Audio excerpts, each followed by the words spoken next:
جبی پر سادگی نیچی نگاہیں بات بے نرمی، جبی پر سادگی نیچی نگاہیں بات میں نرمی، مخاطب کون کر سکتا ہے تمہیں لفظ قاتل سے۔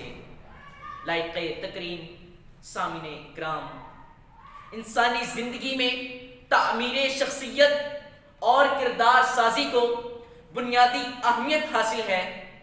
انسان کا کردار اور رویہ انسان کی تربیت اور ماحول کی بھی عکاسی کرتا ہے، اس لیے اپنے کردار کو جتنا اچھا رکھ سکتے ہو رکھو، کیونکہ موت انسان کو مار سکتی ہے مگر اچھے کردار والے لفظوں اور دلوں میں ہمیشہ زندہ رہتے ہیں۔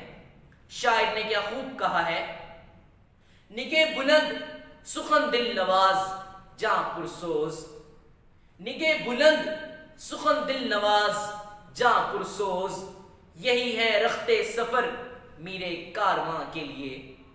سامعین ذی وقار، معاشرے میں پائے جانے والے افراد اپنے اپنے دھاروں میں پرورش پا رہے ہوتے ہیں، جس سے افراد کے اندر بہت سی خامیاں اور کوتاہیاں در آتی ہیں۔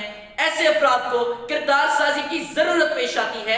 ایسی کردار سازی کے حسن کردار سے نور مجسم ہو جا، حسن کردار سے نور مجسم ہو جا، کہ ابلیس بھی تجھے دیکھے تو مسلمان ہو جائے۔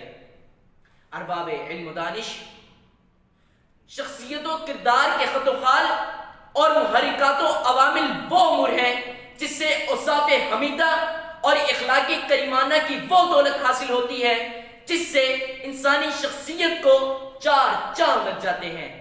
لیکن آج سما یہ ہے جو ظہیر احمد ظہیر نے کہا تھا، سادگی ہوئی رخصت زندگی کہاں جائے، سادگی ہوئی رخصت زندگی کہاں جائے، زندگی کی خاطر اب آدمی کہاں جائے۔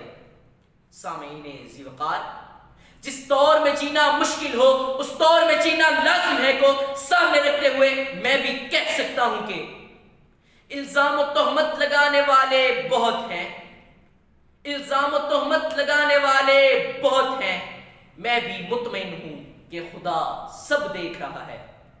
سامعین ذی وقار، یہ مصمم خیال کہ خدا سب دیکھ رہا ہے اس وقت تعمیر شخصیت کا عکاس بنتا ہے جب انسان علم و عمل اور اخلاق و کردار کی زینوں کو طے کرتے ہوئے اس بلندی تک پہنچے جس کی طرف حضرت موہانی نے اشارہ کیا۔